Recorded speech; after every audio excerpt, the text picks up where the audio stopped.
नमस्कार, आप देख रहे हैं न्यूज इंडिया। आपके साथ मैं हूं रवि ठाकुर। शुरुआत करते हैं महाराष्ट्र निकाय चुनाव से जुड़ी बड़ी खबर से। पहली बार मुंबई में बीजेपी का मेयर बनना तय है। रुझानों में बीजेपी अलायंस 118 सीटों पर आगे चल रहा है। वहीं उद्धव गुट की बात करें तो 70 सीट पर लीड मिली हुई है।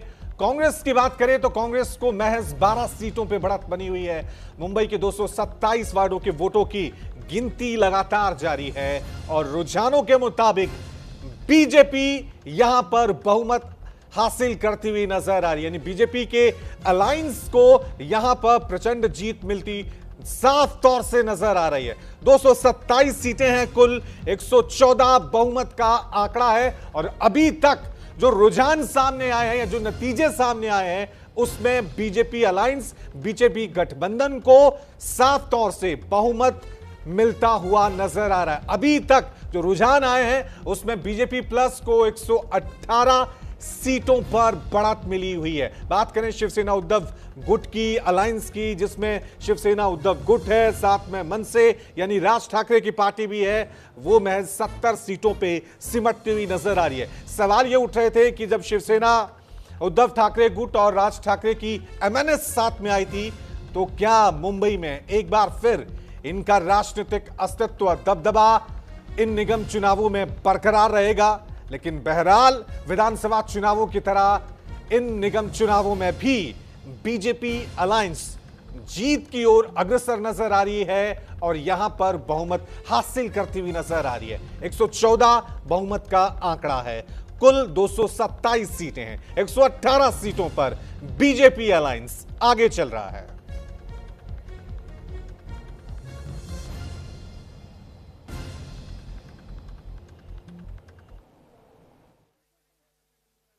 बीएमसी के रिजल्ट आए हैं।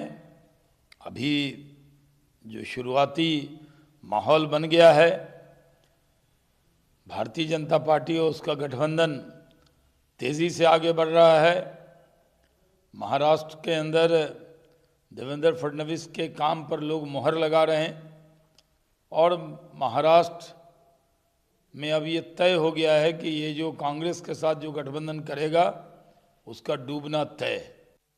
आज जो है वो इस बात को, उन्हें हकीकत को स्वीकार करने में कई तरह की उनकी समस्या है, क्योंकि उनको लगता है कि उनको बिना ज़मीन की ज़मींदारी और बिना जनाधार की जागीरदारी मिलनी चाहिए।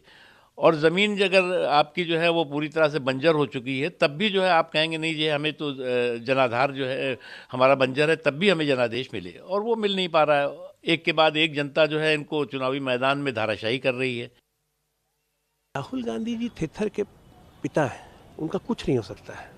जिसकी दादी वोट चोरी की हो, जिसकी दादी को सुप्रीम कोर्ट ने बैन किया हो, जिसके पिताजी वोट चोरी की बात करते हो, जो माताजी वोट चोरी करवाते रहीं, लगातार फर्जी वोटर बनवाते रहे ये लोग, और ये कर रहे हैं बात वोट चोरी की। एक नैरेटिव सेट करते हैं ये, कभी वोट चोरी, कभी स्याही कमज़ोर, कभी ईवीएम कमज़ोर, कभी चुनाव आयोग कमज़ोर। अरे आपको समझ में नहीं आता है, यू आर रिजेक्टेड। जनता ने आपको रिजेक्ट किया है, समरली रिजेक्ट किया है। जाओ भैया, काहे यहाँ समय वेस्ट कर रहे हो, नानी घर जाओ, इटली में जाओ, चुनाव लड़ो, मज़ा आएगा। यहाँ पे तो सब कुछ खत्म, फिनिश, टाटा बाय बाय।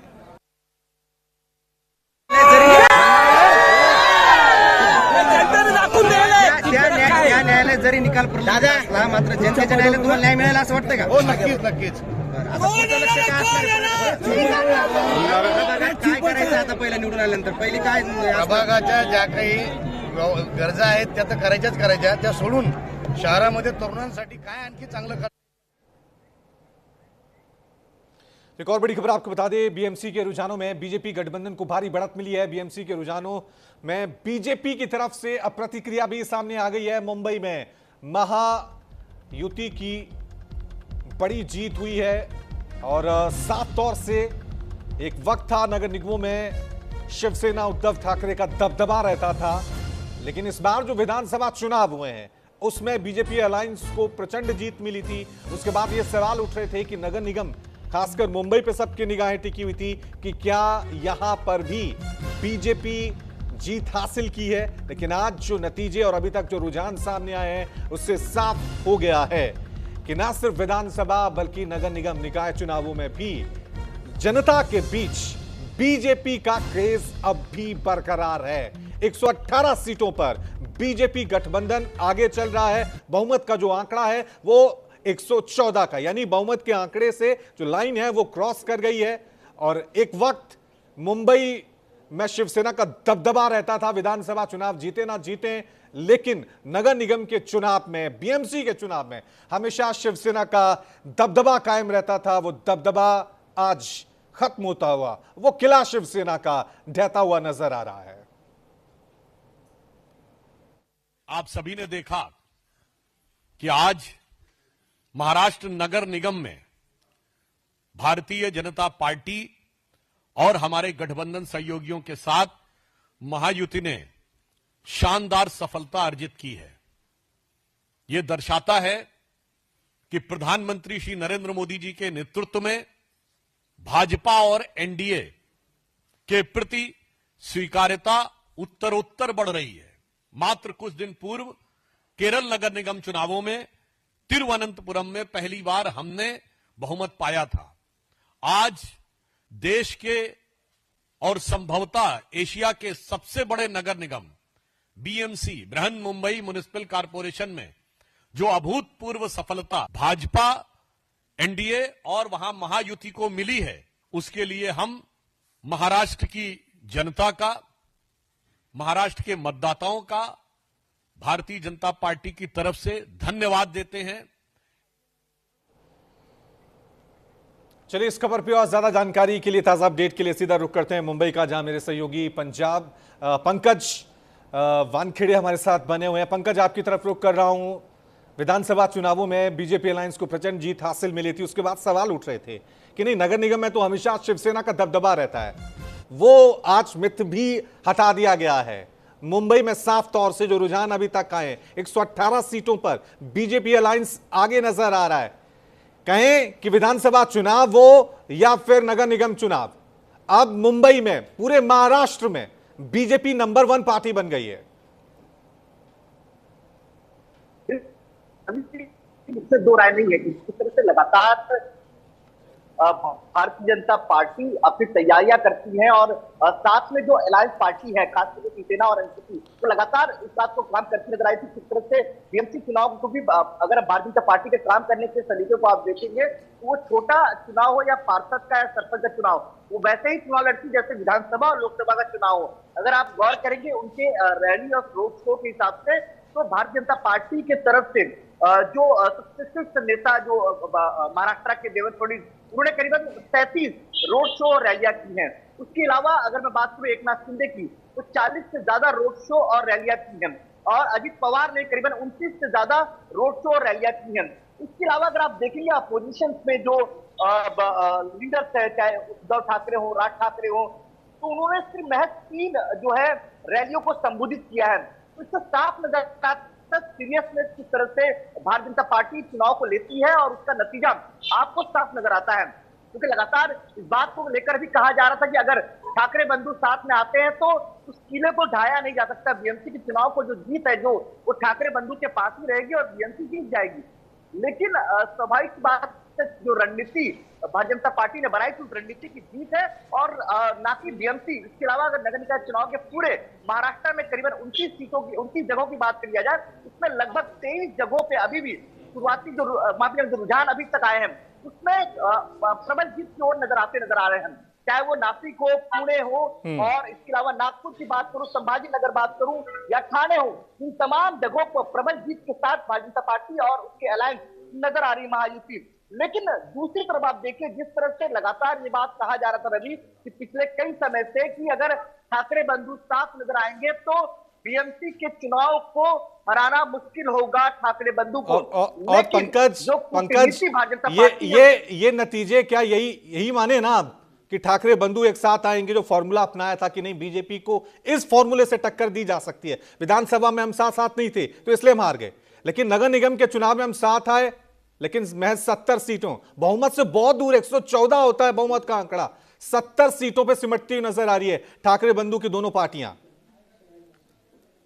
देखिए, अगर आप देखेंगे जिस तरह से लगातार राज ठाकरे अपने मंचों पे कहते नजर आए हैं रवि, कि राज ठाकरे बार बार ये कहते थे ये आखिरी चुनाव है, अगर इस चुनाव पे अगर आपने मराठी मुद्दों पर वोट नहीं किया तो ये आपके लिए अंतिम चुनाव होगा। जिस तरह की बातें राज ठाकरे करते नजर आए थे, लेकिन इसका फर्क जो है चुनाव के नतीजों में नजर नहीं आया है। तो एक इमोशनल एक टच करने की कोशिश ठाकरे बंधु की तरफ से थी, वो भी नजर नहीं आया। लेकिन मैं बार बार इस बात को कहता हूं, क्योंकि मैं लगातार लंबे समय से भारतीय जनता पार्टी देख रहा हूं, मैं इस बात को बड़े सरलता से कहूंगा कि इस बात को कि जिस तरह से बीजेपी भारतीय जनता पार्टी अपनी जो कूटनीति के तौर पर चुनाव लड़ती है वो जीत का कारण होता है। इसके अलावा अगर आप देखेंगे, मैंने पहले कहा कि जो ठाकरे बंधु का जो इमेज था उत्तर भारतीयों को लेकर, वो मैसेज लोगों तक पहुंचा है और वही एक बड़ा फीडबैक जो निकला है भारतीय जनता ठाकरे बंधु के लिए, शिवसेना और यूबीटी और इसके अलावा एमएनएस के लिए। लेकिन दूसरी तरफ सबसे बड़ा नुकसान अगर किसी का हुआ इस नगर निगम चुनाव में, तो वो कांग्रेस का दिखता नजर आ रहा है, क्योंकि कांग्रेस का कई जगहों पे तो खाते भी नहीं खुले हैं। और इसके अलावा अगर मैं बात करूं, सबसे महत्वपूर्ण यह है कि जहां जहां वो एक बड़े लीड के तौर पर नजर आते थे, चाहे वो पुणे के आसपास की सीट हो या इसके अलावा नासिक के आसपास की संभाजीनगर, वहां भी स्थिति कहीं ना कहीं कांग्रेस की खराब होती नजर आई है। तो अब ये एक दौर भारतीय जनता पार्टी के लिए जस्ट माहौल, और वो जस्ट है तो एक बड़ा बीएमसी का चुनाव लंबे हो नहीं रहा था, लेकिन अब जब चुनाव हुआ और वो भी एक बड़े चैलेंज के साथ, तो वो चैलेंजेस के हडल क्रॉस करने के बाद एक बड़ी जीत है भारतीय जनता पार्टी की। लेकिन दूसरी तरफ यह है कि लगातार ठाकरे बंधु की तरफ से लगातार इमोशनल मैसेज देने की कोशिश की गई थी कि किस तरह से बीएमसी में अगर मराठी बंधुओं का राज रहेगा, मराठी मेयर रहेगा और ठाकरे बंधु रहेंगे तो ही प्रगति हो सकता है। लेकिन कुछ मैसेज को जो रुझान आ रहे हैं, जो नतीजे आ रहे हैं, इससे साफ नजर आता है कि मुंबई के लोगों ने और महाराष्ट्र के लोगों ने नकारते नजर आए हैं। लेकिन पंकज, एक सवाल तो उठेगा ना कि यहां पे विपक्षी पार्टियों के चूक कहां हो रही हैं। विधानसभा की बात करें, तमाम विपक्षी पार्टियां एकजुट हो गई थी बीजेपी अलायंस को हराने के लिए। फिर नगर निगम चुनाव आते हैं, ठाकरे बंधु एक हो जाते हैं। कांग्रेस की बात करें, शिवसेना उद्धव ठाकरे की, एमएनएस की, बीजेपी के आसपास भी नहीं पहुंच रहे, तो कहां चूक हो जा रही है? स्ट्रेटेजी में कहां कमी रह जा रही है?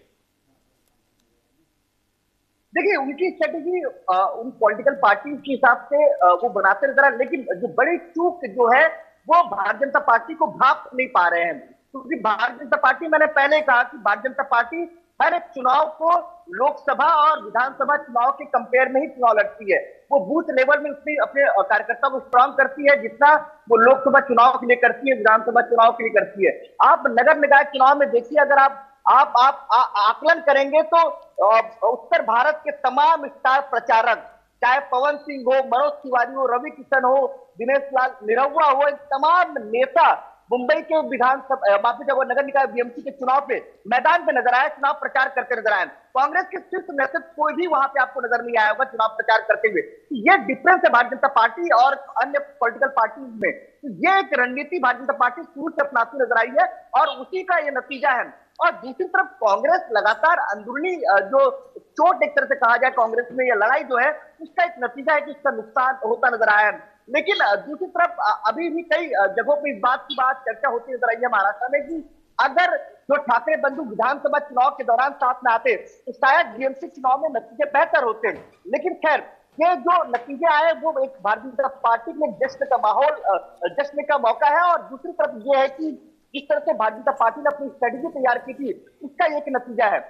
पंकज, जरा मुझे बताएं, ओवैसी ब्रदर्स भी मुंबई में चुनाव प्रचार करते नजर आए थे, तो उनके जिन इलाकों में प्रचार किया था वहां क्या नतीजा रहा? देखिए, जिन तमाम इलाकों में उनकी एआईएम के पॉलिटिकल पार्टी की तरफ से चुनाव प्रचार किया गया था और उम्मीदवार उतारे गए थे, वहां उनको फायदा नंबर ऑफ सीट से नहीं हुई है। लेकिन हाँ, ये जरूर बताया जा रहा है, भी आकलन करना बाकी होगा। लेकिन हाँ, ये जरूर है कि वहां पे फायदा जरूर एआईएम के वोटरों का मिला है, क्योंकि जिस तरह से समाजवादी पार्टी जो मुस्लिमों के हित की पार्टी कहा जाता था, खास तौर पर जुहू के आसपास के एरिया जो मुंबई में है, वहां पे कहा जाता था कि समाजवादी पार्टी को बेहतर अबू आजमी के थ्रू वोट मिलते थे। लेकिन जैसे वो अलायंस एक तरह से कहा जाए कि वो यूबीटी जो उद्धव ठाकरे की शिवसेना है, एमएनएस है और एनसीपी के साथ ही है, उसका नुकसान जो है उनको मिलता नजर आया। तो एआईएम को उनकी तमाम सीटों पर थोड़ा फायदा जरूर हुआ है। शुक्रिया पंकज तमाम जानकारी के लिए। तो साफ तौर से बीएमसी के जो अभी तक रुझान और नतीजे आए हैं उसमें